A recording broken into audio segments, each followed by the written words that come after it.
15 তারিখে এই ঘটনার পরে মামলা রুজু হয় হাজারীবাগ থানায়।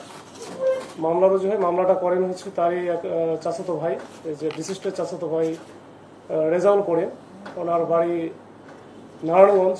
এরপরে আমরা আসলে চেষ্টা করি যে আসলে ঘটনাটা কি, এটা তো একেবারে চাঞ্চল্য সৃষ্টি করেছিল। তো আমরা প্রাথমিকভাবে সিসি ক্যামেরা পর্যালোচনা করি।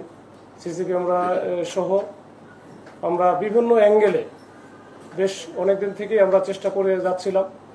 এটা অনেক ডিফিকাল্ট ছিল, একটা ডিফিকাল্ট আমাদের জন্য চ্যালেঞ্জিং একটা ঘটনা ছিল।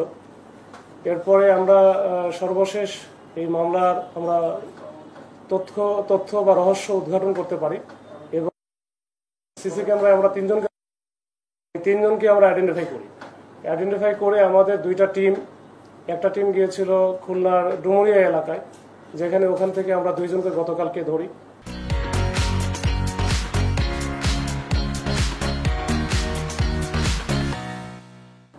তার একজনের নাম ছিল নাইম, আর একজন হচ্ছে রিফাত। এই দুজনকে আমরা ওখান থেকে ধরার পরে আমরা এই মোহাম্মদপুর থেকে আরেকজনকে ধরি, শাওন নামী। তাদের এই শাওন নামী একজন ছিল। এই মোট তিনজনকে আমরা ধরে নিয়ে আসার পরে আমরা প্রাথমিকভাবে জিজ্ঞাসাবাদে যেটা আমরা জানতে পেরেছি যে তিনজনই মূলত একটা রেস্টুরেন্টে কাজ করত। ওই থেকেই তাদের মধ্যে পরিচয়, এবং এই দুইজন ছিল যারা এই যে ব্রিটিশ নাগরিক এই ডাক্তার এ কে এম আব্দুর রশিদ, ওনার যে বাসা, নিজস্ব বাসা, এই বাসায় তারা ভাড়া থাকতো দুইজন। এই দুজন ছিল নাইম আর রিফাত। এই দুজন ভাড়া থাকতো। ভাড়া থাকা অবস্থায় ভাড়া বেশ কিছু বাকিটাকি ছিল, মাঝে মাঝে থাকতো, ভাড়া দিতে পারতো না, যেহেতু তারা শ্রমিক টাইপের ছিল। তো এই নিয়ে কিছু মনোমালিন্য ছিল। আবার বাসায় ঢোকা নিয়ে রাতের 10টার পরে ঢুকতে পারতো না। ওই ভদ্রমহিলা যে ছিল ডাক্তার সুফিয়া বেগম, উনি মনে হয় একটু তাদের সাথে ঝগড়া করতো বা ঢুকতে দিত না, ঝামেলা করতো। এই নিয়ে তাদের একটা ক্ষোভ ছিল। দ্বিতীয়ত তারা তিনজন মিলে চিন্তা করলো যে তারা তো রেস্টুরেন্টে কাজ করে, তো রেস্টুরেন্টে কাজ শ্রমিক হিসেবে কতদিন কাজ করবে। তারা ওই যে রাস্তার পাশে যে বিভিন্ন রকম ফুড কোর্টগুলো আছে, এইটা একটা ব্যবসা পরিচালনার জন্য তারা নিজেরা একটা উদ্যোগ নেয় যে আমরা তো করবো, আমাদের তো টাকা পয়সা নাই। তো তখন ওদের মাথায় আসলো যেহেতু এই দুইজন বৃদ্ধ মানুষ, তাদের টাকা পয়সা অনেক আছে, তারা ইউকের নাগরিক, তাদের ছেলেমেয়েও ইউকেতে থাকে। তো ওরা দুইজন আসছে এখানে। আসার পরে তাদের বেশ কিছু প্রপার্টি বাংলাদেশে আছে অনেকগুলো, এখান থেকে ভাড়া বাবদ বেশ কিছু টাকা পয়সা আসে। তো তখন তারা প্ল্যান করলো যে এই দুজনকে যদি আমরা একটু দুজনে ওখানে আমরা যাইতে পারি, তাহলে আমরা বেশ কিছু টাকা পয়সা পাবো, যেটা দিয়ে ওদের যে প্ল্যান সেইটা বাস্তবায়ন করা সম্ভব, যে তারা নিজস্বভাবে ব্যবসা পরিচালনা করবে। তো এই প্ল্যান থেকেই তারা কিন্তু ওই দিনে রাত্রে আনুমানিক 1:30টার দিকে তারা যায় ওখানে, যেটা আমরা সিসি ক্যামেরায় পেয়েছি। পরে 2টা 2:30টার দিকে যখন তারা ভিতরে ঢোকার সময় যে ঝামেলাটা হয়েছে, এই ডাক্তার এ কে এম আব্দুর রশিদ উনি তাহাজ্জুদ নামাজ পড়ার জন্য উঠেছিল। ওঠার কারণে এরা তো বুঝতে পারে, যখনই ঢুকছে তখন সে দেখতে পাওয়ার পরে তখন চিল্লাচিল্লি শুরু করছিল। তখন সে সাথে সাথে তাকে ধরে ফেলে, এবং এই চিল্লানির থেকেই ওই তার ওয়াইফ যে ছিল ডাক্তার সুফিয়া বেগম, উনি কিন্তু উনিও দৌড়ে আসে। তখন ওনাকে একজন ধরে, আর এই বৃদ্ধ লোকটাকে দুইজন ধরে। তো ধস্তাধস্তি একটা পর্যায়ে নাইম যে ছিল, তার কাছে চাকু ছিল, সে চাকুটা কয়েকটা জায়গায় আঘাত করার পরে যখন সে নিস্তেজ হয়ে পড়ে, তখন তাড়াতাড়ি করে, এর মধ্যে তো ওই মহিলা চিৎকার চেঁচামেচি করলে আশেপাশে লোকজন হয়তো বা জেগে যাবে, এই ভয়ে তারা দ্রুত ওখান থেকে কোনো কিছু না করেই তখন ওখান থেকে দ্রুত পালিয়ে যায়। এই পালিয়ে যাওয়াটা আমরা সিসি ক্যামেরায় পেয়েছিলাম, কিন্তু রাতের হওয়ার কারণে তাদের চেহারাটা আসলে ভালো পরিষ্কার হচ্ছিল না। তো পরবর্তীতে আমরা আমাদের যে মেকানিজম দিয়ে আমরা বিভিন্ন সূত্র এবং গোপন সংবাদ এবং আমরা ভাড়াটিদের তথ্য নিয়ে আমরা কিন্তু ঘটনাটা আমরা রহস্য উদ্ঘাটন করতে পেরেছি। এবং এই তিনজনই প্রাথমিকভাবে তিনজনের যে এই ঘটনার সাথে সম্পৃক্ততা, এটা সরাসরি যে সম্পৃক্ততা, এটা স্বীকার করেছে। এবং আজকে আমরা তাদেরকে কোর্টে পাঠাবো ইনশাল্লাহ।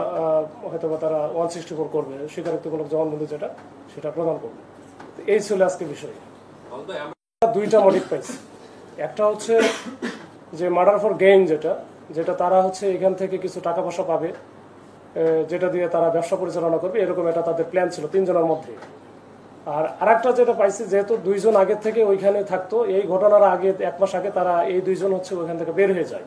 তারা ভাড়াটি হিসেবে থাকতো, ভাড়াটি হিসেবে থাকার কারণে তাদের সবাই তাদেরকে চিনত এবং এদের সাথে বিশেষ করে ওই মহিলার সাথে তাদের বেশ কিছু বিষয় নিয়ে বিষয় ভাড়ার টাকা ঠিকমতো পরিশোধ করতে পারছে না বা তারা যখন 10টা পরে হয়তো আসছে তাদের ঢুকতে দেয় নাই, এরকম মনোমালিন্য ছিল এবং রাত ছিল আর কি। এই দুইটা মোটিভ এখন পর্যন্ত আমরা পেয়েছি, এর বাইরে কোনো কিছু নাই। জি, একজন অভিজ্ঞ পুলিশ কর্মকর্তা হিসেবে দুজনকে হত্যা করা সম্ভব? এটা তারা হত্যার উদ্দেশ্যে আসলে এখানে প্রথমে আমাদের কাছে যেটা বলেছে যে প্রথমে হত্যার উদ্দেশ্যে যায়নি, দুইটা উদ্দেশ্য ছিল, সেটা তো বলছি আমি। আর তাৎক্ষণিকভাবে এটা ওরা যেটা দেখাইছে যে এই হত্যাকাণ্ডটা ঘটানোর পরে যেখানে চাকুটা রেখে গিয়েছিল, তো ওই চাকুটা আমরা তো ওরা দেখানোর মতে আমরা উদ্ধার করেছি। এখন এইটা হচ্ছে আমাদের বিষয়, ওরা যেভাবে দেখাইছে, আসামি যেভাবে দেখাইছে সেভাবে পাইছে। এটা হয়তো বা 164-এও আসবে। একজনকে কয়েকটা জায়গায় স্ট্যাপ করছে এলাপাথারি, এবং এটা সম্ভব কি সম্ভব না এটা তো আসলে আমি বলতে পারবো না, তবে এটা সম্ভব হয়েছে, এটা করে ফেলছে। সে বেশ কয়েকটা জায়গায় আঘাত করছে অতর্কিতভাবে। ইনকোয়েস্টে ওইভাবেই পাওয়া গেছে, আমরা যেভাবে ছিল এবং সে যেভাবে বলেছে ওইভাবে আমরা পেয়েছি। আর বয়স হয়েছে তো তার যে ডিসিস্ট, ওনার বয়স ছিল 82-র উপরে, এটা একটা বিষয়। পড়ে গেছিল এবং সে ওই ফ্লোরে শুয়েছিল আর কি, পড়েছিল। 4 বছর আগে আমি আসলে এটার বিষয়ে জানি, আমরাও একেবারে এখানে যারা আছি আমরাও নতুন, এবং এটার বিষয়টা আমি বলতে পারবো, এর বাইরে কোনো কিছু আমি ওইভাবে বলতে পারবো না। আমার যেটা মেসেজ, এবং যেটা হচ্ছে আমার কমিশনার স্যার, আমাদের অ্যাডিশনাল কমিশনার স্যারদের যে মেসেজটা, সেটা হচ্ছে যে অপরাধীরা অপরাধ করে পার পাবে না, এটা আমাদের কাছ থেকে ক্লিয়ার মেসেজ। এবং সে যেই হোক, এটার ব্যাপারে জিরো টলারেন্স তো আমাদের সব লেভেলেই থাকে, বা সবাই বলবে, আমরা বলবোই। কিন্তু আমার কাছে যেটা মেসেজ, আমি ইতিপূর্বে যেসব জায়গায় চাকরি করেছি এটাও বলেছি যে এই অপরাধীরা অপরাধ করে পার পাবে না, এটা মোটামুটি একটা ক্লিয়ার একটা মেসেজ দিব যে সে যেই অপরাধী হোক, আমরা ইনশাল্লাহ তার পিছনে আছি।